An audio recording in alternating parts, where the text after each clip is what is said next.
Ils essayent de maquiller leurs décisions qui sont avant tout politiques. Ils essayent de maquiller ces décisions du vernis de la science ou de la pseudoscience. Mais sur énormément de sujets, il n'y a pas de consensus scientifique qui va dans leur sens.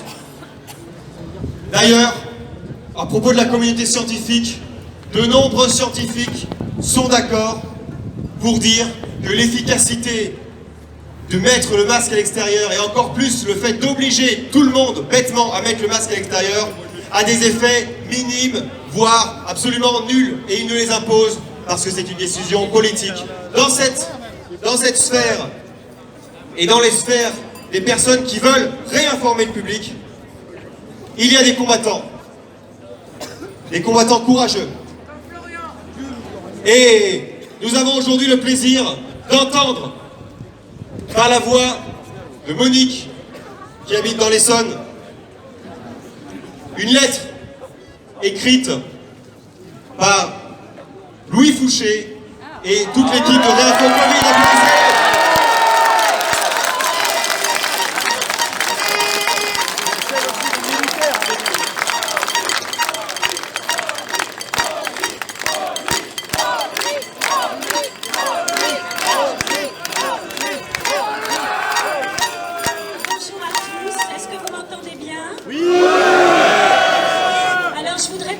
Avant de commencer la lecture que maintenant je peux pas, je vais essayer. Je voudrais préciser que cette lettre, je vous la lis absolument sans être mandatée par personne. C'est moi qui prends la responsabilité de vous la lire parce que je l'ai lue récemment, je l'ai trouvée très très belle. J'ai trouvé qu'elle nous aidait à sortir de cette boue dans laquelle nous pataugeons, cette boue du mensonge, de la manipulation. Voilà, pour moi, je viens ici depuis le début et toutes ces rencontres que je fais ici ont été ma respiration pendant plusieurs mois.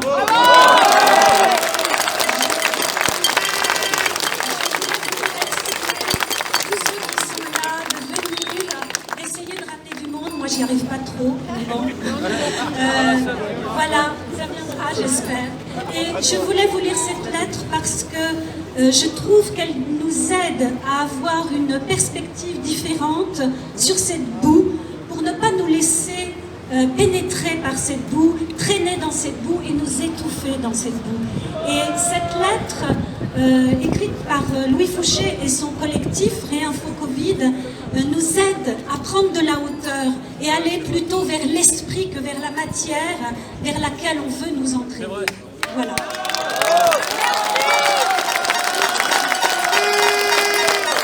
Donc, je répète que cette lettre n'a strictement pas été écrite pour l'occasion et que je vous la lis en toute liberté de mon fait.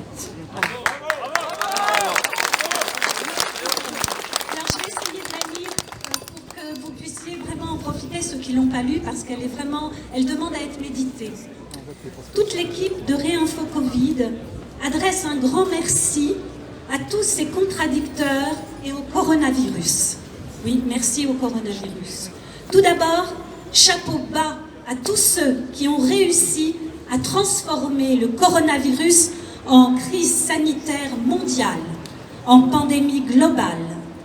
Merci aux médias alarmistes. Merci aux politiques dictatoriaux. Merci aux scientifiques corrompus ou dogmatiques. Nous tenons par cet article à leur exprimer toute notre gratitude. Gratitude qui vient du mot grâce. Oui, nous avons été touchés par la grâce. Grâce à vous. Cette crise est une révélation, un dévoilement, une apocalypse. Et après l'apocalypse vient un autre monde. Nous ne reviendrons jamais au monde d'avant, n'en déplaise à ceux qui s'y accrochent encore. Depuis plusieurs années, nous sentions bien que plusieurs choses clochaient dans ce monde. Pris par la vie de tous les jours, avec ce sentiment confus d'un quelque chose qui n'allait pas, nous errions, sans vraiment comprendre, nous raccrochant à ce monde vicié pour éviter la douleur de s'en détacher. Heureusement, le virus et son narratif burlesque, envahissant la surface du globe, est arrivé, nous arrachant nos œillères, nous laissant contempler le désastre. D'abord, nous avons essayé de comprendre. Je peux vous le dire, nous n'avons jamais autant travaillé. Et je vais vous faire mal, nous sommes tous bénévoles. Nous avons épluché tous les articles de science, toutes les informations, lois, décrets, ordonnances. Nous avons lu toutes les informations, celles des médias mainstream comme celles des complotistes, entre guillemets. Nous avons appris à maîtriser Internet, les réseaux sociaux, la communication, le graphisme, la communication non violente. Nous avons écrit, filmé, publié, coordonné, dessiné, chanté, dansé, créé des œuvres d'art. Nous nous levons aux aurores et nous couchons lorsque nos yeux se ferment.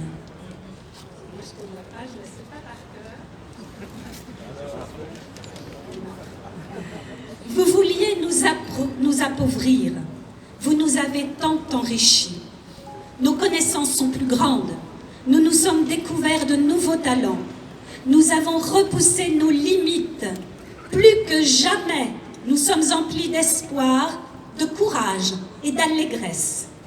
Vous vouliez notre mort, mais nous nous sentons plus vivants et rayonnants que jamais. Vous vouliez nous désespérer? Nous n'avons plus besoin d'espoir pour entreprendre.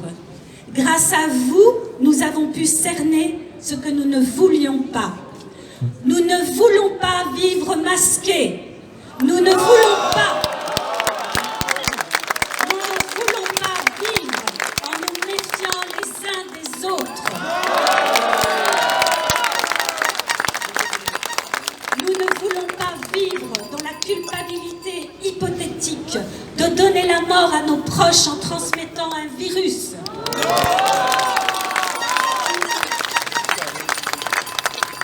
Nous ne voulons pas vivre vaccinés de force tous les mois pour tous les virus qui sont ou viendront.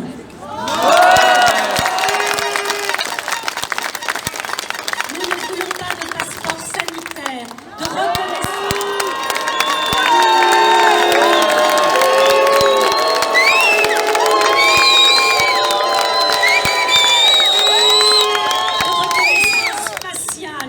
Nous ne voulons pas vivre fichés.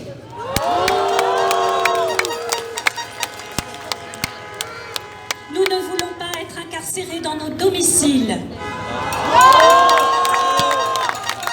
Vous vouliez nous séparer. Attention, distanciation sociale. 1 mètre, puis 1,50 m, puis 2 mètres avec les nouveaux variants. Vous nous avez rassemblés.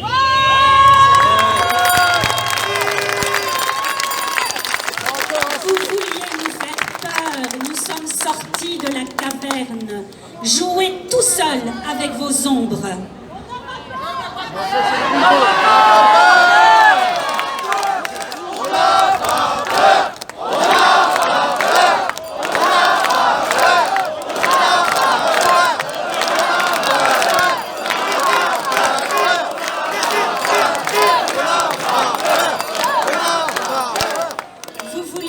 Abrutir devant la télévision, nous l'avons éteinte. Et demain,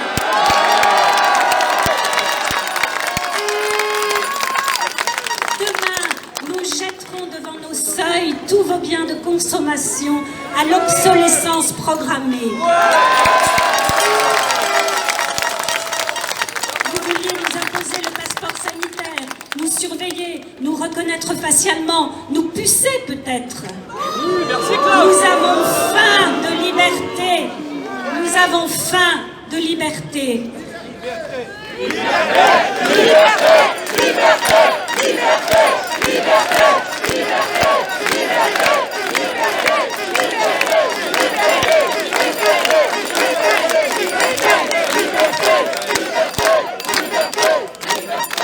Vous vouliez nous vendre des médicaments coûteux et à la sécurité douteuse,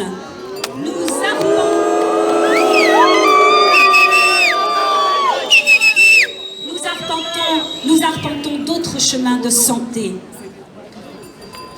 Vous vouliez nous imposer votre vision du monde marchande et basée sur la dette éternelle, la dépossession intégrale jusqu'à celle de nos propres vies.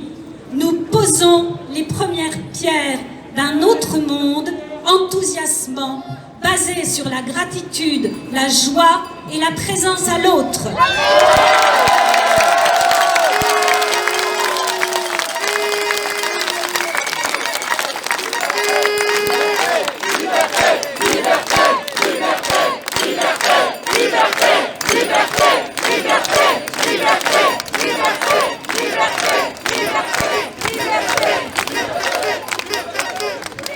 Alors, un immense merci à vous pour tous ces bienfaits.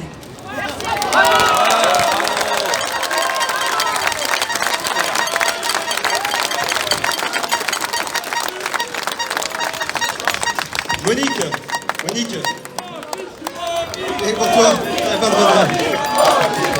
Monique.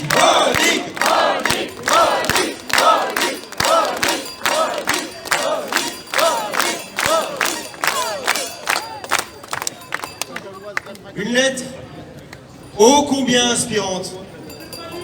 Une lettre qui est une raison de combattre. Et toutes ces façons de motiver, d'inspirer le combat sont bonnes à prendre. En particulier dans le domaine artistique, puisque ce domaine artistique, précisément, est le domaine qui rassemble les gens. C'est pourquoi c'est le domaine qui est le plus attaqué directement par ce gouvernement. Ce gouvernement met la tête des artistes sous l'eau, c'est une honte.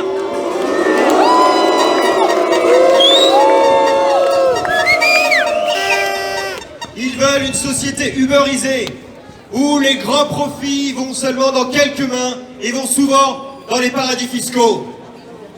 Des paradis fiscaux qu'ils tolèrent en fait, puisqu'ils ne prennent pas les mesures pour endiguer ce phénomène.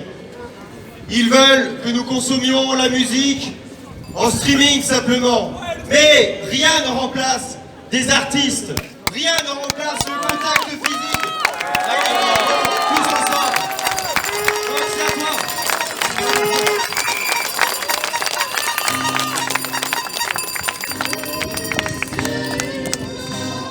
Les petits papiers, à l'occasion papier chiffon, rester un soir papier de main, vous consoler.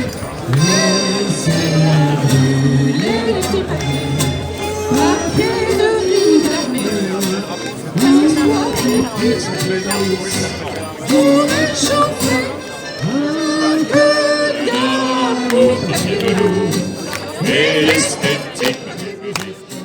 C'est du chagrin qui se dessine dans nos cœurs. Laissez voler les petits papiers. Mais sempre des carottes, mais c'est du vent. Machine, papier machine. Pour passer le papier d'or. Celui qui pousse les touches. Les moitiés fous.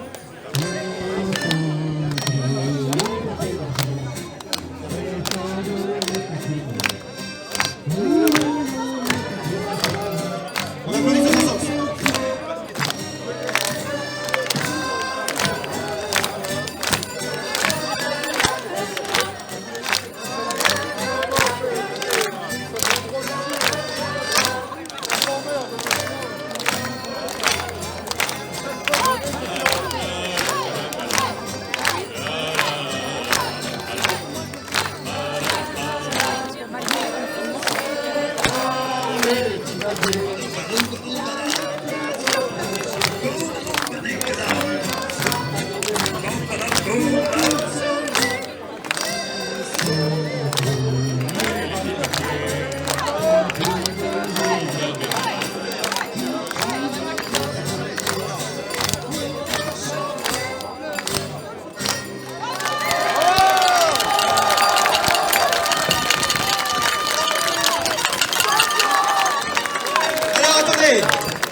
a plu, messieurs, dames? Est-ce que vous avez soif de musique? C'est notre orchestre qui ne se connaissait pas il y a encore 2 semaines est très heureux de jouer, mais puisque ce sont nos stars, il va falloir qu'on les traite comme des stars. On est très heureux de les avoir et on va leur demander de faire un bis, un rappel en quelque sorte. Encore!